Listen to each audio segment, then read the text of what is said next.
Well, welcome everyone to the Wealthy Speaker Podcast. We're always talking over here about having the business and living the life of your dreams. And I'm so excited to have the leader of my school, Jen McDonough, here. Welcome, Jen.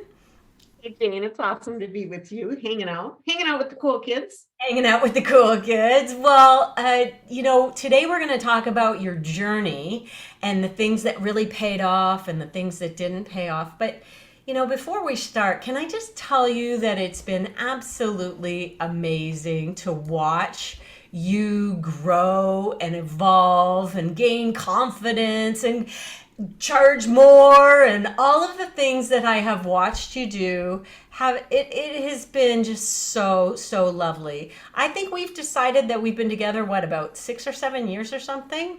Yeah, at least Jane. It's been a while. I think we're going on 8 years It together. could be. When I first met you, yeah. It could be. So tell everybody kind of what your existing business looks like, how it's doing, and then I want to also come at it from a personal standpoint. So start with business and then we'll talk about life in general. Yeah, so I today's business is my revenue models are coaching. I coach through the Wealthy Speaker School. Have a hoot of a time getting to do that.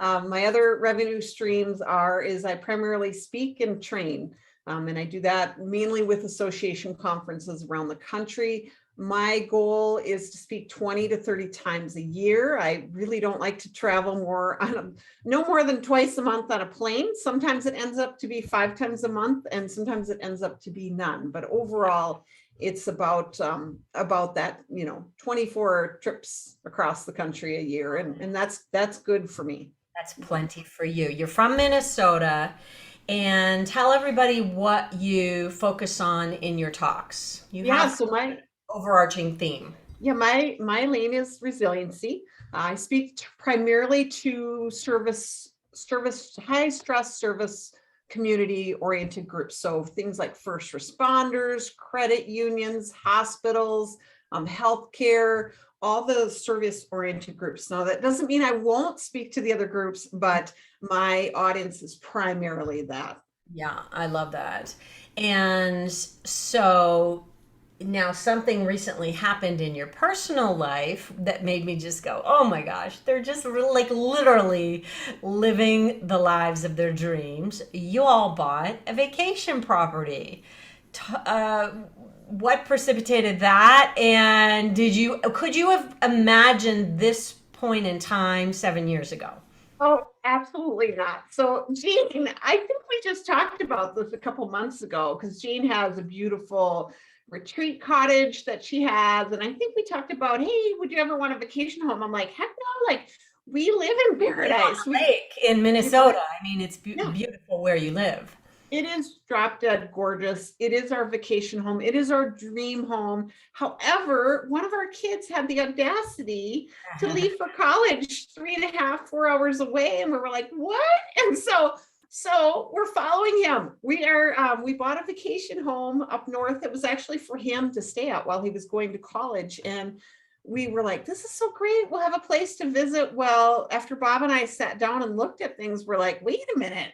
If we sold our current paradise home, which is hard to imagine doing, we could just pay that home for cash. And so we're like, hey, paradise has a price. And so we're like, let's do it. And so it has been so much fun, Jane, because it's Bob and I have been married almost 30 years. And this is such an adventure. Like we're totally out of our comfort zone and we are having the time of our life. So where we're moving to is actually we're getting closer to you, I closer to Canada. really just want to be an honorary Canadian is why you've moved so close to the border. How, like, can you just drive across the border? How far away is it from your house?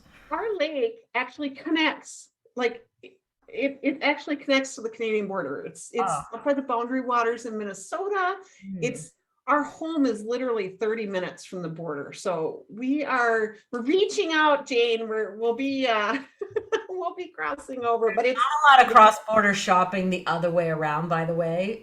Canadians all come to the States because everything used to be cheaper there. And I don't know if it will be right now with all the supply chain problems, but that was a lot of why people came across the border. So you'll come up and take a look around, but I doubt you'll stay to buy very many things like the other way around. All right. Now, you and your family have overcome adversity in the past, especially financial adversity. Let's start kind of at the beginning and why you even started speaking in the first place. Yeah, well, if you would have told me years ago that I would be out speaking, I'd be like, what?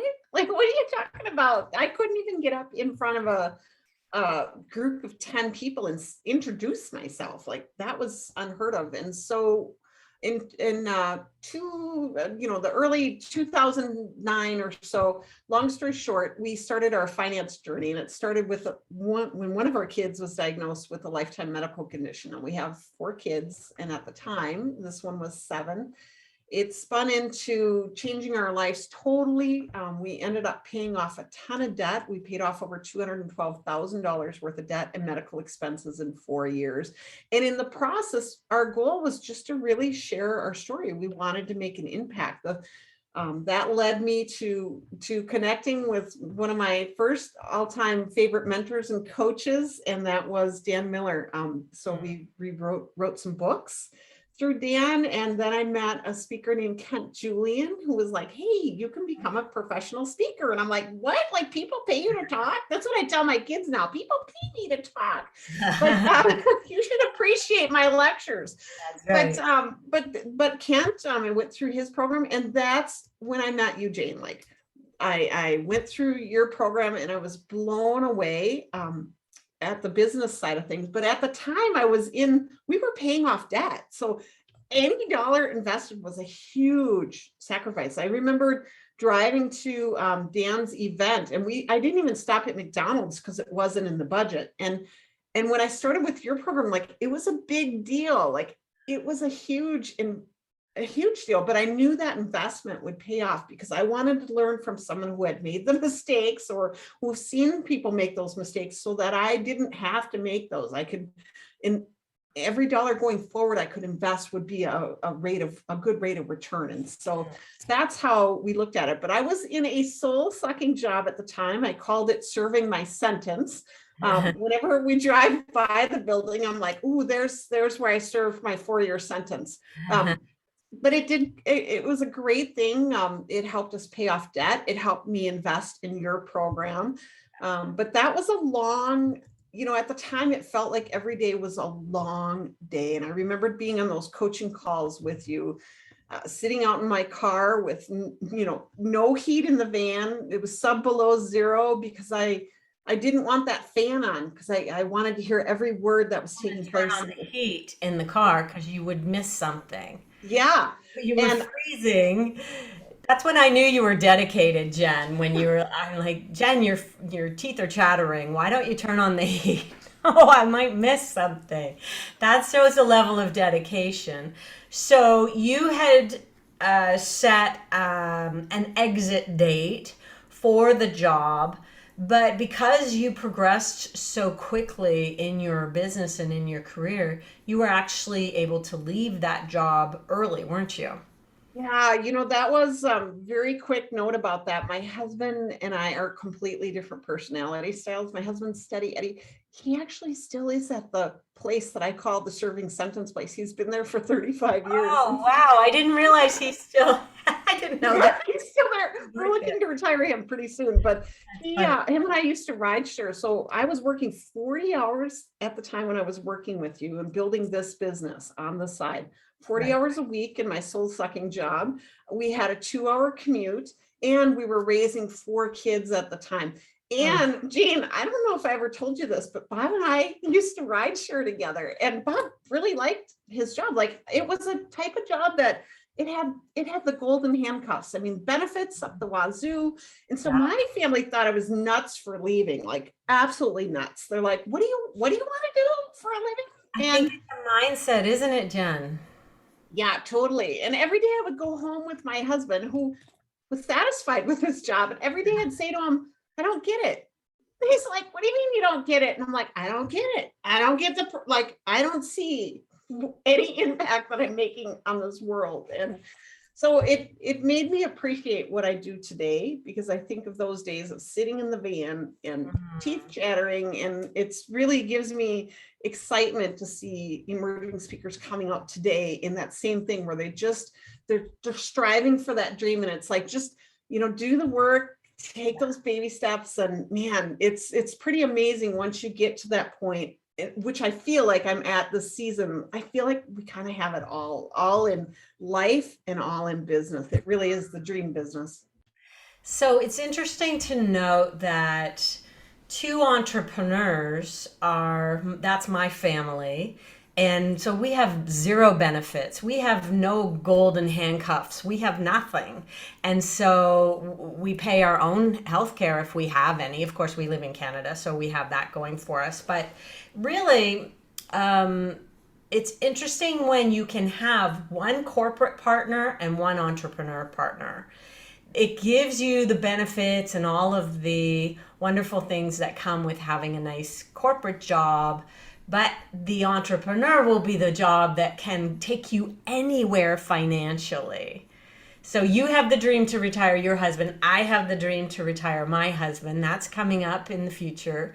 And, it makes me a little bit nervous sometimes, but at the same time, I just know that ah, we've thought about this, every time you, let's say, invest. Okay, so thinking about investing in a vacation property, that was so uncomfortable in the moment. But after the first year, it was like, easy peasy. This was no big deal whatsoever. We actually have 4 mortgages. We just got rid of one, so now we're down to 3. And it was like, okay, nothing. So, in the moment when you're starting something new or a new initiative, there is such a feeling of discomfort and fear and what if, and you just have your imagination can really run wild. And I've loved watching how positive you are, especially how far you've come from the early days where I know you were uber money conscious and just watching every penny, right? That's how you had to be to pay off $212,000 in debt. Absolutely, absolutely. It's we still do budget. We watch our stuff carefully, but it's not with the same scarcity mindset. And Gene, it's funny you talk about being out of your comfort zone. I talk about this in my talks. Mindset is one of the things that I touch on. And it's so interesting to see that when we're in fear, the basic thing is that we forget to breathe. And when we breathe, that's where the excitement is. And going through this whole house process for us, we've been breathing a lot. And I'm telling you, we are having the time of our lives. Now, if I sit and really think about all the things like we're giving up, the record low up there is 60 below. I think, oh my gosh, like I can't. And it's like, no, just breathe. It's going to be so much fun. And when I think back on the early parts of this business, like, the whole thing of investing and deciding what to do and all these decisions, and it took a lot of breathing, because I had what a lot of speakers we see coming through, Jane, is I had FOMA, FOMO, FOMO, fear of fear of missing missing out. out. Yeah. Yeah, and you really taught me the value of, really staying focused, Yeah. picking a lane, not 20 lanes, but one lane, like the That's where value the in FOMO focus. kicks in. Is he like, what if somebody wants this? And I don't say that on my website. That's where FOMO can kick in. And so we have a saying now, it's FOMO no mo. That's just, we're giving it up. We do not have to worry about that. And so you've gotten more and more focused. You also have gotten more and more intentional about how you want to spend your time and your money. So let's talk first about time. How in the beginning you probably would have said yes to just about anything, or because you had the 4 kids, did you have to be really careful and try to stay closer to home? Yeah, so I wanted to make sure that my dream didn't turn into my family's nightmare. And so that took probably extra effort on my part to really build this side of my dream, because I wanted my dream to be their dreams too. And so really the approach and how that was handled took a lot of effort. I mean, there were times where it was pretty tiring. I would get up at 4 in the morning. because I would do 2 hours of business during the day before leaving for work. And I'm very intentional about how my days start. That first hour of the day is very golden. I don't let people touch that time. Mhm. It's my time to, I have my morning routine. And then I would come home from work and you got your 2 hour commute, you worked all that time. And then if there was time, I would work at night. But then on Saturdays, that was really a time with my family. So I'd spend 5 hours. I'd get up 5 in the morning, 4 in the morning, work till 10. So that was half and half. But I really made sure that when my time was mom or wife, that I was invested in that time. So at night, I was with them and being present. If they went to bed and I still had energy, then great, I would work on it. But pretty much this business was built on that 10 to 15 hours per week of really intense focus.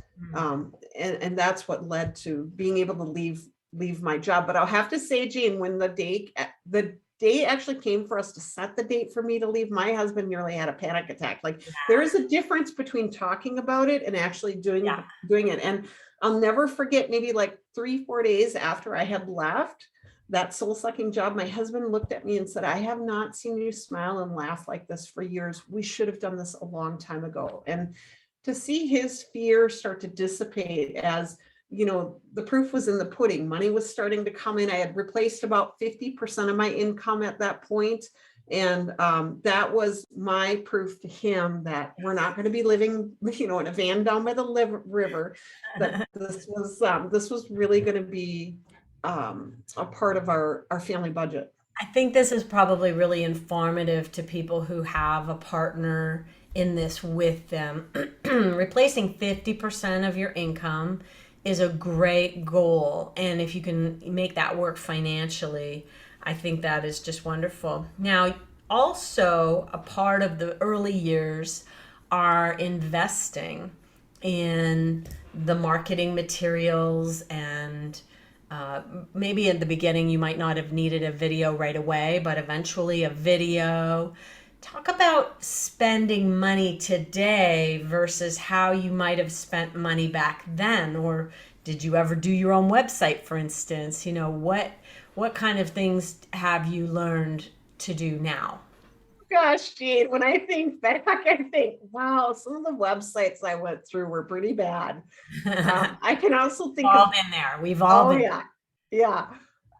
As my our mutual friend, one of my mentors in coaching, Stan Miller, says, if you're not embarrassed by your earliest work, you didn't start soon enough. And boy, was that the case with mine. But I also wasted a lot of time and money on things that now it's a gift, because now I can see when other speakers are doing that, and it's like, hey, is that really a good use of your ROI, your things? Yes. But I was concerned about having, for an example, all the bells and whistles on one of my first sites. So the first site I built, it was ugly as all ugly could be. But I would say about, I don't know, after a couple revisions, I did pay to have someone do my site for the first time. That was a huge investment, that $500 to $700 or whatever it was back then. But I had every bell and whistle added to that site. And now I'm completely of a different mindset. I'm like, simpler is better. Yes.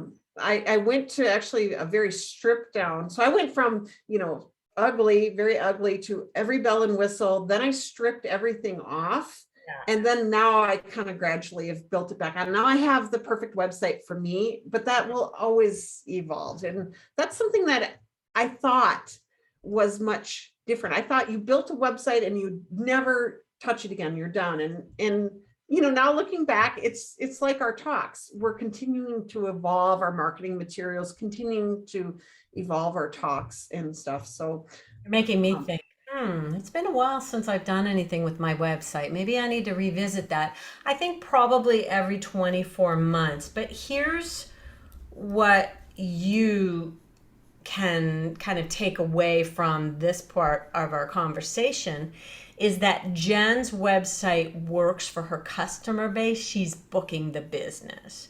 And so her website works for her. people at, you know, a $30,000 speaker need to have a website that's going to look a little bit different. That will work for them. I'm in a kind of different category. I have a different type of website and it works for me. It's getting us the business. And so that's really, I think, don't just reinvent for the purpose of reinvention. Really take a look and say, is this website really working? And I think when you keep piling on like you did in the early days, that's what your website ends up looking a little bit scattered and messy, perhaps. It was stuff that I did a lot of marketing stuff in the early days that I don't touch today. Like I So did give us an everything I example. should be What doing. what don't you do anymore? Oh gosh, Jean, I tried to follow the experts and the ones that said, oh, you should be doing this. And I was doing it all. And now I'm like, Yes. yeah, I'm not doing that today. So Yeah. things that I did back then, I did, oh gosh, I had a podcast for a couple years. Right. Um, and I used to run that at like 5 a.m. on Friday mornings. I'd actually have guests on. I had Dan Miller wake up at like 5 a.m. He was one of my guests to You be never on. would have got me as a guest at that hour, James. We But can that's what record that's it. when I had time. Like that's what I did. So I had a podcast, I blogged, I was huge into social media. Mhm. I did email marketing. I tried to do some network events. Like I was really kind of all over the board. Today, I do not blog. I cannot stand writing. I like books, I How like many having books? books. How many books have you written? Yeah, I have 3 books and I love them. I love having the books. I just don't like doing the work of writing. Podcasting, I no longer do. I no longer do networking events. Um, I really don't do social media. I share some Mhm. personal stuff on social media that I think could be business related, but I'm really not focused on that. Where my business works and everybody's different, but Mhm. where I get my best ROI is from email marketing, getting people on the phone and actually talking to the event coordinator. And the other thing is from spinoffs, which are absolutely golden. Now having said that, Jane, I'm actually getting out of my comfort zone and I went from just like my website, every bell and whistle, doing everything I should be doing Mhm. to where I've stripped it down. And now I'm starting to push myself to get out of my comfort zone. So I just hired a team to push me out of my comfort zone. I committed to doing a blog a month. I'm going to try it for the next 12 months and they're going to repurpose it on social media. We'll see how it works. I'm going into it with a mindset of, okay, this is what I'm investing out in it. We're going to do some seed planting and we're going to see if it's worth the ROI. And you know what, if it's not paying off, I'm not doing it. So, and I may do the blog as a more of a video and have it transcribed. So we'll see. I like testing things out. Yeah, for sure. And you're not afraid. I mean, I think I have a saying in the new book, Scaling Your Speaking Business, that if you're not willing to fail, you're not ready to scale. And it just, I mean, you go out and you test things and you try things. And then, but I love that you have also just really scaled back and said, I'm not doing that anymore. I'm not doing that anymore. This is how I want to spend my time. And so I'll be interested to see how the writing piece pays off, Like, come on, McDonough, knowing it's your love once a for month. writing. You can do this. All right. So now one of the things that you invested in the last year or two, well, let's talk about kind of COVID and virtual and how you kind of came to virtual kicking and screaming and now you love it. But let's also talk about how you invested in your presentation. So you're going along, you're doing well, you're charging a good fee, and you say to yourself, I'm just going to take it up to the next level. So you invest in some coaching with Kelly Swanson, is that right? Yeah, Kelly is an amazing coach. And that's something I've really done with COVID. When things kind of hit the fan last year, honestly, Jane, as you know, I had no desire to do virtual. I'm like, yeah, I'm not doing that. And so, you know, learning how to become abundant in our lives also meant not only having an emergency fund in our personal lives, but also the business side of things. So I used to run things pretty to the bone, like, you Mhm. know, don't let that item in Amazon be a penny more because it might go over, type thing. And now I have that emergency fund set up in my business. And so when things come up, it's not so gut wrenching. Mhm. But when COVID hit, we had that emergency fund, and I thought, I can sit and hang on to this and not invest anything, or I can look at it and go, what better time to invest? So I really invested a lot into revamping and looking at the whole ready, aim, fire process, which is what you take speakers through, and that we teach over at the Wealthy Speaker School. I'm really taking that and looking at my own business. So where do I want to be? What are things looking like? So it was an inventory of sorts. And along with that, I invested a lot of time and energies into the keynote part this last year, and it has been amazing, an amazing payoff, a great time. And by the way, now I love virtual, like I'm all about it. I'm amazing at it. I get great feedback. I still like the in-person, but boy, for me personally, there's nothing like sleeping in your own bed at night. Oh, beautiful. And you got your youngest son involved in helping you get it all set up. And I love that it became a family project to get you virtual ready. Um, so not only did you invest your nest, not your nest egg, but your comfort fund, we'll call it, into some extra things during COVID when a lot of speakers would have been like just holding on to that money for dear life. You also raised your fees near the end. Well, not near the end. We're not in the end yet, but later in COVID. And I was just so in awe. And you inspired me, Jen, because you did it. I thought, I've been overdue for a fee raise here. What am I waiting for? And so you inspired me to do it as well. So the both of us raised our fees during COVID fearlessly. I will have to say, fearlessly. Did you have any qualms about it? Well, I may have raised mine for different reasons, Jane. After I after I discovered that I really liked virtual, I thought, yeah, I'm not getting on a plane unless I'm getting 40% more. Like, I'm not doing it. And I didn't. And now, so since COVID hit, it's been 6 months since I first raised my fee. Mhm. I don't know if I've shared this with you, but I went from 40% raising to 60% raising because we're booking, like, my time's pretty precious and I want to be able to serve as best as I can. And it's very interesting, without have raising those rates, I would not have gotten to serve and impact the two highest paying events recently that I got. I would not have had a chance, snowballs heck at them, because my fees were too low for them. And so that was an interesting mindset. So I really didn't think about it. Mine was more of, oh gosh, in the early days, I would have thought, is anyone going to hire me? Is anyone going to? And now I'm like, yeah, I'm not doing that for less. Like, I am so, and still they're getting a complete bargain, like bargain, with what I'm giving them. It's a I great really tool. hope people will hear your mindset there because in the back of your mind, sometimes we have the little green goblin sitting on our shoulder that's saying, oh, they'll never pay you that much. And you have now caught up completely with your mindset and thought, well, no, it's not worth my time to go and do that. And also, your little green goblin now is saying, boy, are they getting a great deal. And I really know that you believe that. And I think that that is huge.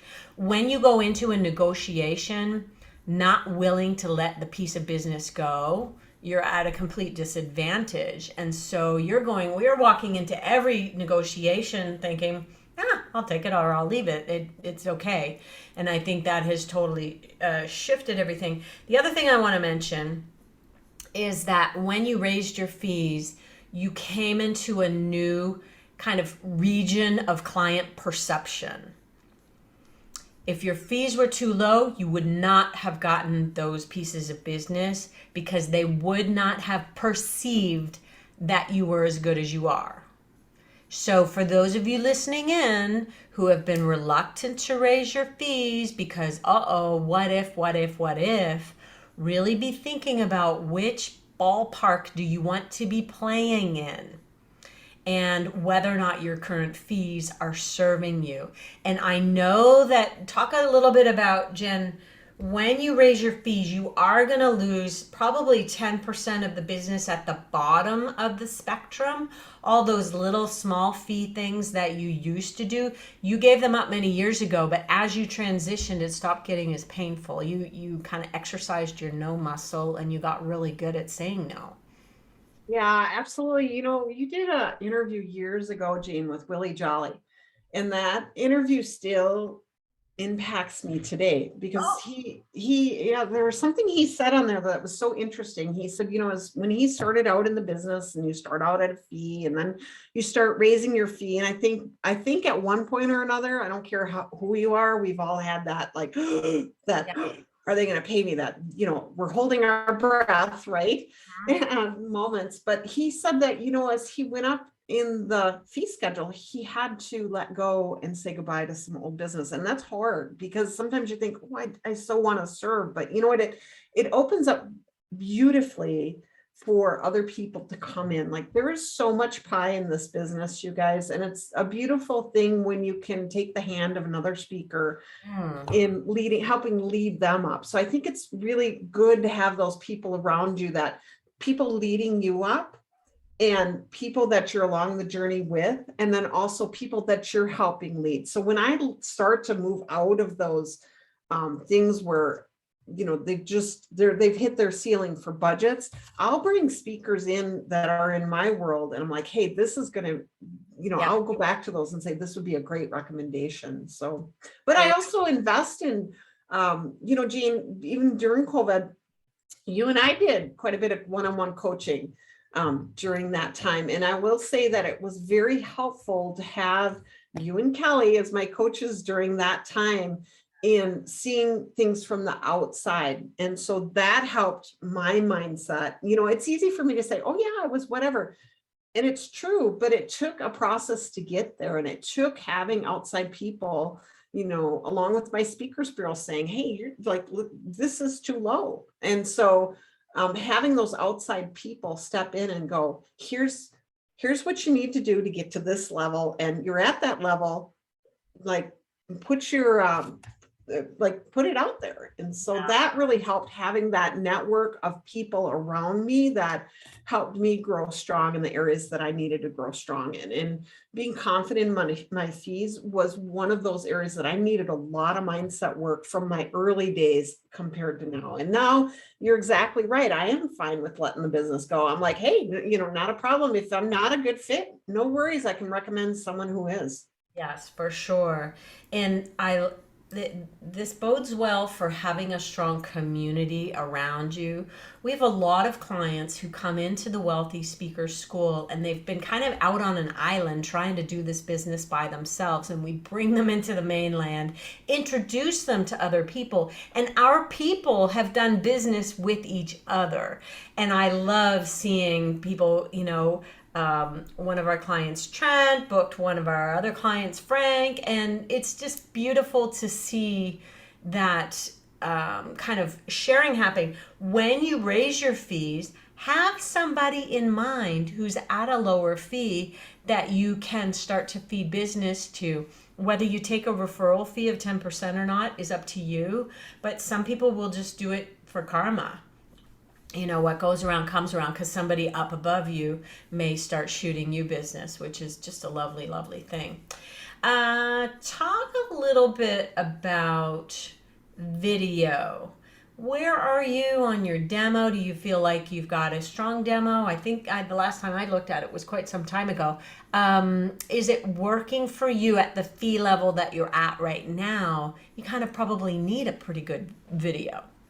Yeah, well, I invested in video right smack dab in the middle of COVID. So it was about a year after COVID started. I hired a 22-time award-winning Emmy award-winning videographer, and he came out and shot some new video. Actually, we did a really interesting thing, Jane. We did something I had a gut feeling would work, but you're like, that's a lot of money to invest for a gut feeling. But I went with it. I'm like, I'm just going to do it. I've not seen it done before. Yeah. And we did an interview style shot.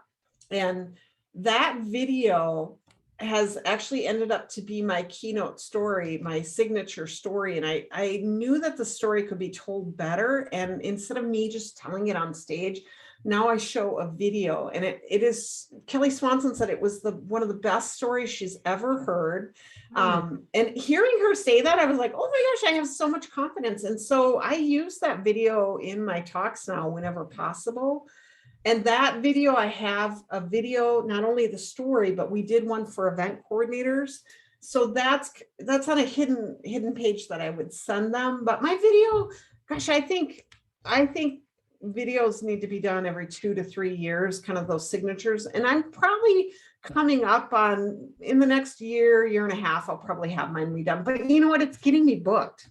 So it's working. But just like our talks, just like our websites, it's just something that's constantly evolving. But I started off with, the iPhone camera, or, whatever camera, those type of things, and doing the shots myself.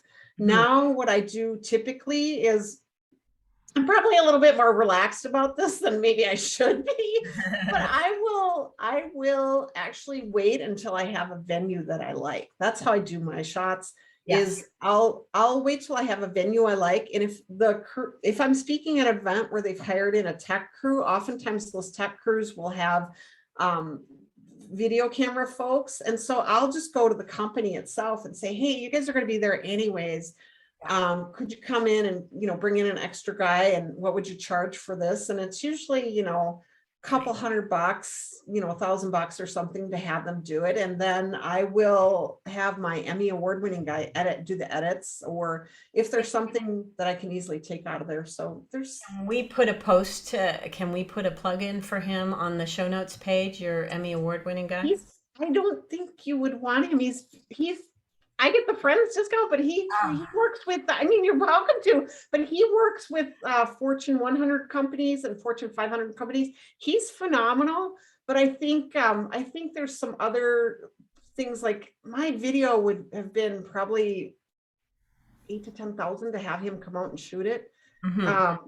I'll check with him, but I want us to put it out there, and if it means a piece of business for him, there are people out there who recognize that for their fee, they need to spend kind of the same amount. So if you're a $20,000 speaker, you might invest $20,000 in your video, 30. And so that he might be a good fit for somebody. So we'll post it out there, Jen. Now, there's the Chris Wests of the world. Like, there's lots of people that do this. Yes, I'd be happy to check with them. Yeah, and we do, of course. We've done so many things. What I love inside our school is that we have masters like Chris West saying, here's what you want step by step in your demo video. And people are able to just go into those lessons and do step by step what he's saying, maybe with a lower price person if they can't afford $25,000. We have the equipment list that you need. Like, if you're doing it on we have everything from, shoestring budget to, hey, here is the pie in the sky. And whistles, yes. Absolutely. And I do want to put in a plug for the iPhone 13, because it's so good that you could be doing a lot of your own work now just using the 13 and a nice tripod. So something to think about. One thing also, just as a little side, make sure, I think the reason why your video works is story, that you're really building story into the video. I think a lot of people are, I need to show all my best teaching.